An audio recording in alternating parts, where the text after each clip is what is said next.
Ya, selamat pagi 8A. Pagi Bu, Gimana kabarnya hari ini? baik. Ya, Ibu harap baik semua ya. Meskipun Ibu tadi mendengar ada yang bilang baik, ada yang bilang lumayan. Tapi berharap kalian semua mengucap syukur di pagi hari ini. Karena kalian bisa bangun ya kan? Dan juga bisa masuk kelas Ibu. Nah, sebelum kita lanjutin pembelajaran kita hari ini, kita mau doa dulu ya. Nah, sekarang yang bertugas siapa ini? Oke, Christina, coba silakan berdoa. Baik. Nah, sebelum kita lanjut ke pembelajaran hari ini, kan kita mau melanjutkan topik kedua dari bab Kartesius. Tapi sebelum itu Ibu mau tanya dulu, pertemuan sebelumnya kalian belajar apa aja? Ada yang tahu? Kedudukan titik Bu. Oke, kedudukan titik, ada lagi yang bisa menjawab? Oke, ya, betul sekali. Jadi minggu lalu atau pertemuan yang sebelumnya kita telah membahas tentang kedudukan titik atau posisi. Nah, di sini kalian bisa lihat di layar LCD ada titik A, ada titik B, ada titik C, D, E, dan F ya di sini. Dan Ibu mau kalian sebutkan satu persatu titik koordinat dari titik-titik ini gitu. Yang pertama, Ibu mau coba Wahyudi, coba jawab. Oke, betul. Jadi titik A minus 4,5. Ada lagi yang mau menjawab? Iya, Rini, coba jawab. Yang B minus 6,3. Oke, B minus 6,3. Coba Wahyu, coba kamu periksa jawaban dari Rini apakah jawabannya benar? Salah Bu. Salah? Oke, kalau jawabannya salah, lalu jawaban yang benar apa? Yang Y-nya itu minus 3 Bu. Oke, Y-nya adalah minus 3. Betul sekali ya, karena X-nya minus 6 dan Y-nya minus 3. Oke. Sekarang Ibu mau tunjuk dari absensi nomor 4, yaitu Fitri. Fitri, titik D itu berada di titik koordinat berapa? 5,4. 5,4. Oke. Kemudian nomor absen 1, iya, Ardi. Coba. Ardi coba jawab titik F. Coba sekarang titik F. 3, minus 7 Bu. 3, minus 7. Apa betul dengan jawaban itu, Rini? Oke. Oke, sejauh ini kalian bisa ya menjawab di mana posisi titik A, B, C, D, E, dan F ya di koordinat ini. Dan juga kalian bisa menentukan nilai X-nya berapa, nilainya berapa berdasarkan Kartesius tersebut. Jadi Bu anggap kalian sudah paham ya mengenai kedudukan titik. Sekarang kita akan lanjutkan ke materi. Oke, sebelum itu coba kalian perhatikan dulu kelima titik ini. Ada titik A, titik B, C, D, dan E dan masing-masing titik koordinatnya sebagai berikut. Seperti yang tertera di LCD. Oke, apa yang kalian pahami dari koordinat ini? Dari titik koordinat ini? Apakah kalian menganalisis sesuatu? Oke, kalau kalian tidak menemukan sesuatu, sekarang Ibu tunjukkan selanjutnya seperti ini. Nah, apa perbedaan dari yang sebelumnya dengan yang sekarang? Ada yang bisa jawab? Coba Putri jawab. Tadi kita punya 5 titik, yaitu A, B, C, D, E. Kemudian kita punya titik A dan E saja. Tetapi keduanya saling apa? Saling terhubung. Jadi, tadi kita memiliki 5 titik yang tidak terhubung ya, karena di sini titiknya tersebar di mana-mana. Dan kalau berdasarkan gambar ini dia tersebar di kuadran kedua. Tetapi kalau kita mau perhatikan lagi gambar selanjutnya, ada titik A dan B yang saling terhubung sehingga membentuk sebuah garis. Jadi hari ini kita akan belajar tentang garis. Dan kenapa Ibu tadi memperlihatkan terlebih dahulu 5 titik tersebut, karena garis adalah gabungan dari beberapa titik yang pastinya beberapa titik ini lebih dari satu ya. Dan ini hanya contoh, bukan hanya 5 titik yang tadi, tapi bisa miliaran titik sepanjang garis tersebut, garis A dan E, seperti itu. Jadi sejauh ini kalian harus pahami dulu definisi dari garis itu dan keterkaitannya dengan titik. Jadi titik itu adalah unsur pembentuk dari garis. Karena tanpa adanya titik, garis tidak akan terbentuk. Oleh sebab itu Ibu mau tahu dulu, kalian mengerti tidak tentang posisi titik? Kalau kalian sudah mengerti, pastinya kalian akan mengerti juga pembelajaran hari ini. Oke. Nah, itu kurang lebih tujuan pembelajaran yang ibu harap kalian bisa capai gitu. Jadi, kalian belajar di kelas ibu dan kalian juga bisa mencapai tujuan pembelajaran ini. Tapi tidak hanya itu, untuk bisa mencapai tujuan pembelajaran ini, ada capaian lain yang harus kalian capai, yaitu kalian dapat bekerja sama dalam diskusi kelompok, dan juga kalian aktif dalam tanya jawab. Jadi ketika ibu akan melakukan tanya jawab, nanti kita akan tanya jawab, ibu harap kalian akan aktif menjawab, dan juga kalau kalian bingung kalian boleh tanya, kalau kalian mau menjawab juga silahkan jawab. Nah, ada yang tahu profesi apa ini? Oke, betul, arsitek. Jadi arsitek ini pekerjaannya adalah mendesain sebuah rumah ya, membangun sebuah rumah. Pernah melihat rumah seperti ini, desain seperti ini? Pernah, Bu. Oke, pernah. Pasti kalian juga pernah kan, karena pasti diantara kalian juga memiliki desain rumah seperti ini. Meskipun tidak sama persis, tapi kurang lebih seperti ini ya. Kita bisa lihat desainnya sangat rapi, teratur, dan kalau kita teliti lagi ada berbagai bidang. Desain ini adalah salah satu yang didesain oleh arsitek dengan menggunakan bidang Kartesius. Tanpa memahami dasar teorinya terlebih dahulu, mereka tidak akan bisa membuat sebuah desain yang luar biasa seperti ini kan. Jadi ibu harap kalian juga bisa belajar giat dalam pembelajaran ini, bisa belajar banyak di bab ini, karena bukan hanya bagi mereka yang mau menjadi arsitektur, tetapi juga banyak manfaat lain dari kalian mempelajari Kartesius ini. Jadi ibu harap kalian jangan patah semangat dan tetap semangat dalam belajar. Oke? Kita akan melanjutkan topik kedua dalam bab Kartesius ini, yaitu garis. Tapi sebelum itu, ibu mau kalian mencatat dulu pertanyaan-pertanyaan dasar, dan di sini ibu punya 4 pertanyaan dasar. 4 pertanyaan dasar ini boleh kalian tulis di buku latihan ataupun di buku catatan. Nah, di akhir pembelajaran, ibu harap kalian bisa menjawab pertanyaan-pertanyaan dasar ini berdasarkan pembelajaran yang telah kita pelajari hari ini. Nah, kalian bisa lihat sekarang ada bidang koordinat Kartesius dengan 4 garis, yaitu garis AB, garis CD, garis EF, dan garis GH. Nah, dari gambar ini apa yang bisa kalian simpulkan? Atau apa sih sesuatu yang kalian dapatkan dari gambar ini? Ya, ibu pilih 3 orang untuk menjawab. Oke, coba jawab. Apa yang bisa kamu dapatkan dari gambar ini? Atau informasi apa yang bisa kamu ketahui dari gambar ini? Oke, betul ya. Jadi di gambar ini kita punya 4 garis. Betul. Ada jawaban lain? Coba Merisa, jawaban lain. Iya, ada garis dengan panjangnya masing-masing berbeda ya. Ada di sini garis AB panjangnya 7, garis H panjangnya 4, garis I panjangnya 5, dan garis G panjangnya juga 5. Nah, kira-kira ada hal lain lagi nggak yang bisa kalian dapatkan informasi dari gambar ini? Jadi tadi Rudi bertanya ya, bagaimana sih kita mengetahui panjang masing-masing garis? Karena di sini panjang garis AB 7, panjang garis CD 5, panjang garis GH 5, dan panjang garis EF 4 gitu. Nah, pada sesi selanjutnya Ibu akan jelaskan bagaimana kita mendapatkan panjang garis ini. Tapi terlebih dahulu Ibu mau menjelaskan, selain dari yang teman-teman kalian jawab tadi, bahwa ada 4 garis di dalam koordinat Kartesius ini, dan kemudian panjang garisnya berbeda-beda. Hal lainnya harus kalian lihat adalah keempat garis ini berada di kuadran yang berbeda. Oke, kalau ibu sudah bicara tentang kuadran yang berbeda, apa yang kira-kira muncul di otak kalian atau di pikiran kalian? Iya, betul.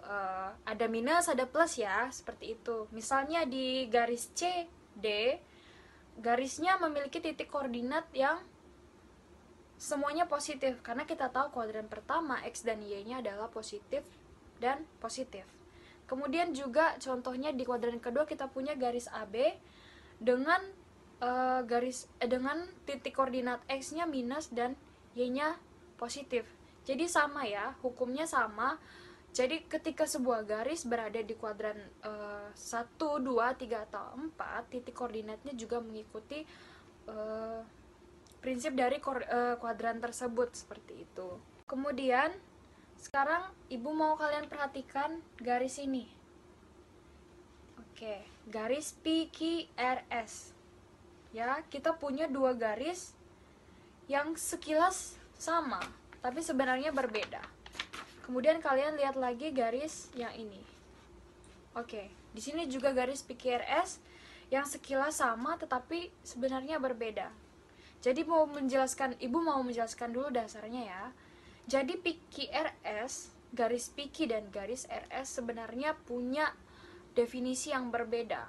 Mereka sama-sama dibentuk oleh kumpulan titik, tetapi untuk PQ itu disebut dengan garis. Jadi kita menyebutnya garis PQ. Nah, garis secara harfiah atau secara arti kata pada materi geometri ini, garis terdiri dari beberapa titik yang tidak memiliki titik ujung, artinya dia selalu berkelanjutan.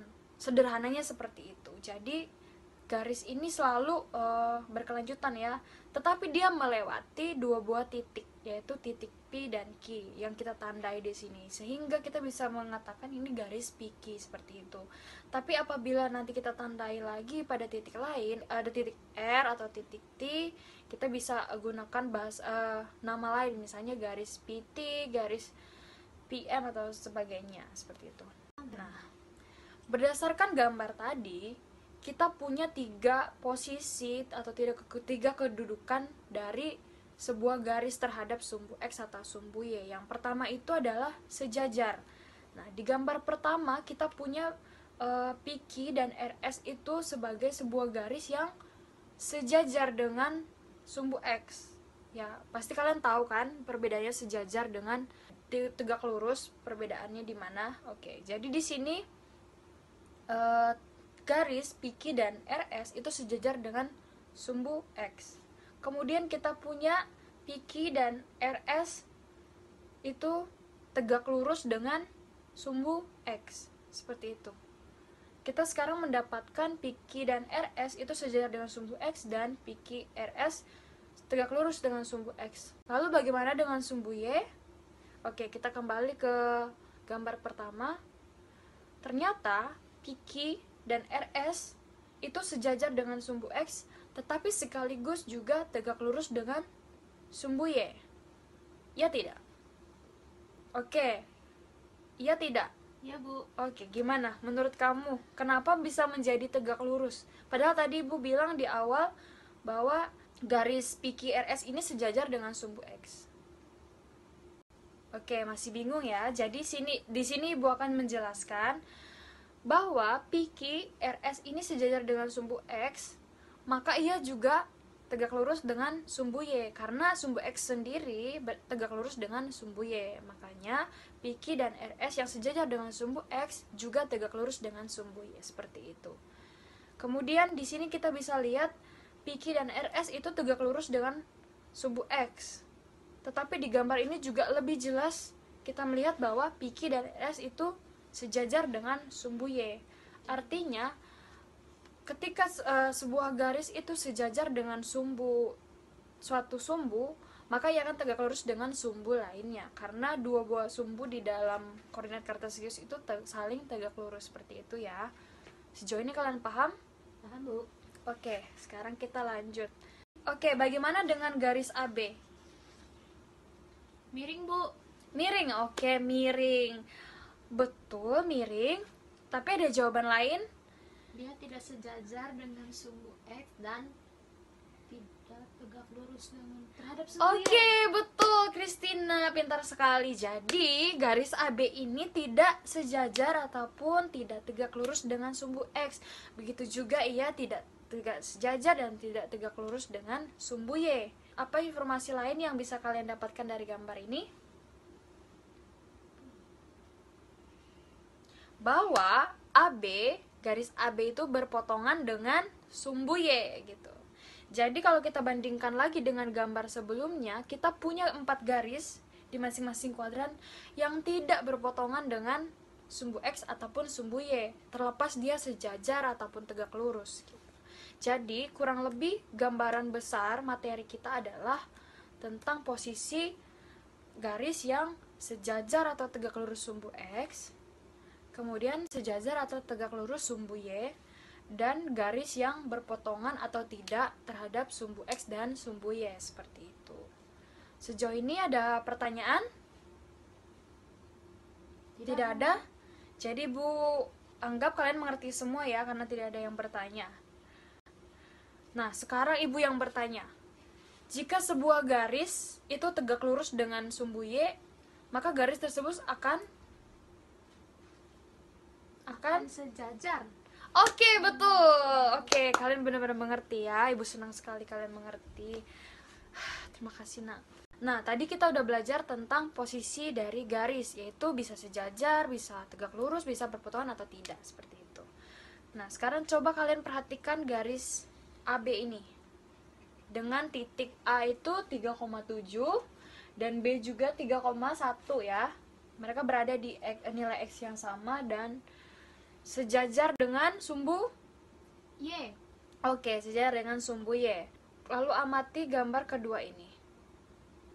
Nah, ini disebut apa? Segitiga, Bu. Segitiga ya, betul, segitiga ya. Kok bisa membentuk segitiga? Padahal tadi kita hanya punya satu garis. Karena ditarik garis terhadap titik lain. Oke, berarti di sini kata kuncinya adalah titik lain. Ketika kita punya dua buah titik sebagai pembentuk sebuah garis, ketika kita tambahkan satu titik lagi, itu bisa membentuk sebuah segitiga, karena balik lagi kepada definisi segitiga atau karakteristik segitiga bahwa titik sudutnya ada 3. Dan sekarang kita punya titik sudut. Tapi di sini B dan C membentuk sebuah garis itu akan sejajar dengan garis dengan sumbu X. Dan garis yang sejajar dengan sumbu X ini berarti ia tegak lurus dengan sumbu Y. Dan juga sumbu Y tegak lurus dengan sumbu X, seperti itu. Otomatis AB dan BC itu saling tegak lurus, dan itu adalah salah satu karakteristik dari sudut atau segitiga siku-siku, seperti itu ya. Nah, untuk ukuran di sini kalian bisa buat ukurannya terserah. Selama kalian membuatnya tetap dalam prinsip bahwa BC itu adalah garis yang sejajar dengan sumbu X, seperti itu. Karena tadi jika kita ubah titiknya, misalnya 3,1, garis BC tidak akan sejajar dengan sumbu X, seperti itu. Nah, di sini Ibu ambil 12,1, sehingga jarak dari titik BC atau panjang dari BC itu adalah 9. Ada yang tahu tidak kenapa panjangnya 9? Nggak tahu, Bu. Nggak tahu ya? Oke. Sini Ibu akan jelaskan. Titik B itu 3,1, yang berarti jarak ia dari sumbu Y atau jaraknya dari titik asal itu 3. Karena kita punya X-nya 3 ya. Sekarang kita punya C-nya dengan nilai X-nya 12. Maka untuk mencari panjang BC yang sejajar dengan sumbu X, kita tinggal kurangi koordinat X-nya dari masing-masing titik. Garis yang sejajar dengan sumbu Y, titik koordinatnya pasti memiliki nilai X yang sama. Di sini kita bisa lihat A-nya adalah 3,7 dan B-nya adalah 3,1. Mereka sama-sama memiliki koordinat X yang sama, tetapi Y-nya berbeda. Disitulah nilai yang berbeda ini kita gunakan untuk menghitung panjang dari AB, seperti itu. Kita punya titiknya 3,7 dan 3,1. Maka kita tinggal mengurangi 7 dikurangi dengan 1 menghasilkan 6. Jadi panjang dari AB adalah 6, panjang dari BC adalah 9, seperti itu. Dan untuk menghitung panjang AC kalian bisa gunakan teorema Pythagoras sesuai prinsipnya, yaitu apa? Ada yang masih ingat? A kuadrat plus B kuadrat plus C kuadrat ya. Oke. Sekarang kita lanjutkan ke gambar selanjutnya. Nah, di sini Ibu juga tambahkan titik C, tetapi di koordinat yang berbeda. Ini segitiga apa? Oke. Tidak ada yang mau menjawab. Coba perhatikan lagi. Tadi AB-nya Ibu tidak ganti ya, jadi panjangnya masih sama. AB itu panjangnya tetap 6. Sekarang kalian analisis. Kira-kira panjang BC di sini berapa? Kalau menggunakan prinsip yang Ibu ajarkan tadi. 6, Bu. 6, betul. Jadi di sini yang kita gunakan adalah prinsip pengurangan menggunakan titik koordinatnya ya. Jadi kita bisa mencari panjang BC yaitu dengan mengurangi. Jadi 9 dikurang 3 jadinya 6. Dan kita tahu AB 6, BC juga 6. Dan kita bisa mencari panjang AC yang pastinya 6 akar 2 berdasarkan teorema Pythagoras. Maka segitiga ini adalah segitiga. Oke, siapa nama kamu? Rini ya? Oke, Rini. Segitiga apa, nak? Sama kaki, Bu. Oke, sama kaki ya, betul ya, sama kaki karena dua kaki dari segitiga ini sama, yaitu AB dan juga BC, seperti itu. Oke, bagus. Kemudian yang berikutnya bisa dilihat perbedaannya. Ini segitiga apa? Sama sisi, Bu. Sama sisi, dan juga ini persegi panjang ya. Kalian bisa hitung sendiri berapa panjangnya. Nah, jadi apa yang bisa kalian simpulkan dari pembelajaran ini? Iya, Nur Hamidah coba.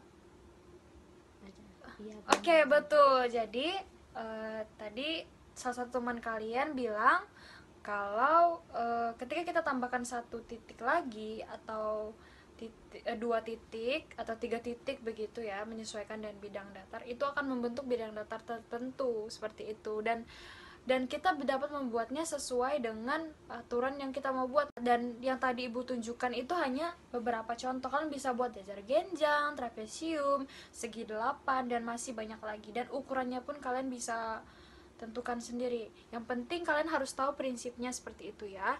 Penambahan titik koordinat dan juga pembuatan garis harus memperhitungkan panjangnya. Yang pasti kalian bisa terbantu dengan menggunakan koordinat kartesius ini. Setelah tadi menyimpulkan apa yang kalian dapatkan, sekarang ada yang ingin bertanya atau yang masih belum jelas, atau ada yang masih ingin memperjelas lagi seperti itu? Tidak ada? Ya, jadi lagi-lagi ibu anggap kalian paham ya dengan pembelajaran yang telah kita lewati. Sekarang kita lanjut dengan sebuah garis di sini. Ini garis MN. Oke, waktunya udah selesai. Sekarang ibu mau beberapa orang. Tidak semua kelompok ibu akan panggil, tapi beberapa orang saja. Nah, setiap kelompok kalian ajukan satu perwakilan yang akan membicarakan atau menyampaikan hasil diskusi kalian. Oke, nggak pakai lama ya. Ibu kasih waktu 5 detik untuk menentukan siapa yang menjadi juru bicara atau yang menjawab. Oke, semuanya sudah. Sekarang ibu akan tunjuk kelompok 8. Coba, kelompok 8. Ya, siapa namanya? Iya, Ruspandi, coba. Ruspandi, jawab. Tegak lurus. Oke, ini garisnya yang tegak lurus seperti apa, nak? Iya, oke, ibu tampung dulu jawabannya. Sekarang kelompoknya Kristina, coba. Kristina, jawabannya bagaimana? Oke, garis Q sejajar dengan garis P ya. Tadi kelompok Ruspandi bilang tegak lurus. Nah, sekarang ini sejajar. Ada lagi jawaban yang berbeda atau semuanya sama? Coba kelompoknya Nurjanah, coba. Nurjanah. Ya, bagaimana, nak? Sama kayak yang pertama, Bu. Oh, sama.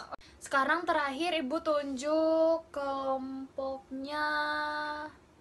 Coba Yohanes, kelompoknya Yohanes. Jawabannya seperti apa? Ibu harap jawabannya berbeda ya. Jangan sama seperti kelompok yang lain. Iya. Oke, jadi jawabannya sejajar tapi juga berhimpit. Itu bagaimana ya, nak? Berhimpit dan sejajar itu dua hal yang berbeda. Tapi tidak apa-apa.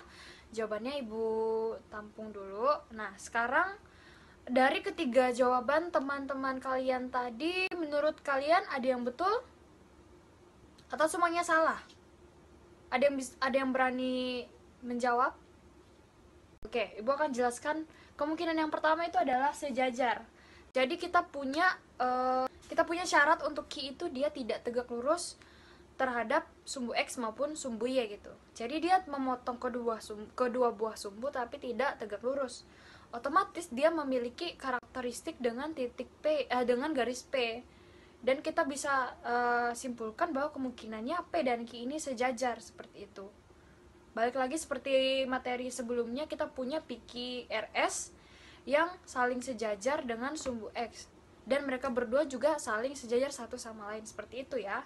Ketika sebuah garis ada yang tidak tegak lurus dengan sumbu X atau sumbu Y, dan ada garis lain yang juga tidak tegak lurus terhadap sumbu X atau sumbu Y, kemungkinan pertama adalah sejajar. Karena bisa kalian lihat di sini, Q-nya tidak sejajar ataupun tidak tegak lurus dengan sumbu X dan sumbu Y, seperti itu ya. Kemudian kemungkinan yang kedua adalah tegak lurus, betul seperti yang dikatakan kelompok Ruspandi tadi. Garis Q dan P itu saling tegak lurus. Karena ketika Q ini tegak lurus dengan P, ia masih tidak sejajar atau tegak lurus dengan sumbu X ataupun sumbu Y, seperti itu ya. Selanjutnya kemungkinan ketiga adalah berpotongan tetapi tidak tegak lurus, seperti ini ya. Jadi yang ibu mau tekankan di sini, Q ini juga berpotongan dengan dengan garis P, sama seperti garis Q yang sebelumnya tegak lurus, dia juga berpotongan. Tetapi di sini garis Q ini berpotongan dengan garis P tetapi tidak tegak lurus, seperti itu. Dan garis yang tidak tegak lurus dengan P ini, garis Q ini juga tidak tegak lurus dengan kedua buah sumbu, tetapi dia memotong kedua buah sumbu tersebut. Jadi ini kemungkinan ketiga. Sejauh ini bisa menangkap dari gambarnya, sini bisa dilihat Q-nya tidak tegak lurus dengan sumbu X, tidak tegak lurus dengan sumbu Y, juga Q tidak tegak lurus dengan P, tetapi ia saling berpotongan, seperti itu. Dan ini adalah kemungkinan yang terakhir, ya, yang dijelaskan tadi oleh salah satu teman kalian juga, bahwa P dan Q ini berhimpit, seperti itu. Balik lagi ke prinsip yang awal, kita punya Q itu tidak tegak lurus dengan kedua buah sumbu, sama seperti P yang tidak tegak lurus dengan kedua buah sumbu. Nah, di sini supaya kalian lebih paham, ibu gunakan Q ini sebagai sebuah segmen dan P sebagai sebuah garis. Jadi P dan Q ini saling berhimpit, sehingga Q tidak tegak lurus dan sejajar dengan sumbu X ataupun sumbu Y, tetapi dia juga tidak tegak lurus ataupun sejajar dengan dengan garis P, seperti itu. Sejauh ini ada pertanyaan? Tidak ada? Yakin tidak ada? Semuanya paham? Jadi kalau ibu kasih soal harusnya bisa jawab ya kalau sudah paham. Oke. Jika tidak ada pertanyaan lagi, maka sekarang ibu mau kalian mengeluarkan selembar kertas, tuliskan nama kalian dan juga nomor absen kalian. Lalu kalian catat soal latihan individu ini sebagai bukti bahwa kalian itu mengerti atau paham dengan pembelajaran ibu hari ini. Jadi kalian bisa kerjakan soal ini di rumah sendiri tanpa harus mencontek pekerjaan temannya. Kalau kalian sudah mencatat soal individunya, sekarang ibu mau tanya, apa yang sudah kalian dapatkan dari pembelajaran ibu hari ini? Pastinya ada dong, karena ketika ibu tanya ada yang mau ditanyakan, kalian semua jawabnya paham. Otomatis kalian mendapatkan materi baru ataupun ilmu baru. Ada yang mau menjawab? Silakan angkat tangan yang mau menjawab. Coba Kristina. Baik, terima kasih Kristina untuk jawabannya. Sekarang ada lagi yang mau menjawab sebelum ibu tunjuk? Riyandi tidak mau menjawab? Coba Riyandi jawab. Hari ini dapat apa? Apa yang kamu pelajari? Oke, baik, terima kasih ya. Jadi dua teman kalian tadi sudah menyimpulkan pembelajaran hari ini kurang lebih. Jadi hari ini kita udah belajar tentang bagaimana posisi garis, apa saja posisinya di dalam koordinat kartesius, bagaimana garis membentuk sebuah bidang datar dalam kartesius, bagaimana kita menghitung panjang garis, bagaimana hubungan kedua buah garis. Kita sudah banyak belajar seputar garis, dan ibu harap pembelajaran hari ini tidak hanya kalian pelajari lalu tidak kalian asal lagi di rumah dan dalam sekejap kalian bisa lupa seperti itu. Karena ketika kalian melupakan pembelajaran hari ini, kalian tidak akan bisa melanjutkan pembelajaran selanjutnya dan bisa memahami kartesius dengan lebih baik lagi. Berharap kalian lebih giat lagi dalam belajar. Dan sejauh ini terima kasih untuk kerjasama kalian dalam kelas ibu. Ibu bisa lihat antusiasme kalian, meskipun beberapa anak mungkin tadi ibu lihat ada yang bermain-main, ada yang mengantuk. Mungkin pengajaran ibu yang masih kurang dan perlu untuk diperbaiki lagi, tapi Ibu harap kedepannya kalian bisa menunjukkan sikap yang tadi Ibu bilang, bisa bekerja sama, aktif dalam diskusi dan juga tanya jawab seperti itu. Nah, agar pembelajaran kita semakin lebih baik, sekarang waktunya adalah refleksi. Ya betul, refleksi ya. Seperti biasa di akhir pembelajaran kita akan ada refleksi seperti ini. Sekarang pembelajaran kita berakhir dan silahkan kalian beristirahat untuk bersiap-siap kepada pembelajaran selanjutnya. Sekarang Ibu yang akan pimpin doa. Mari kita berdoa.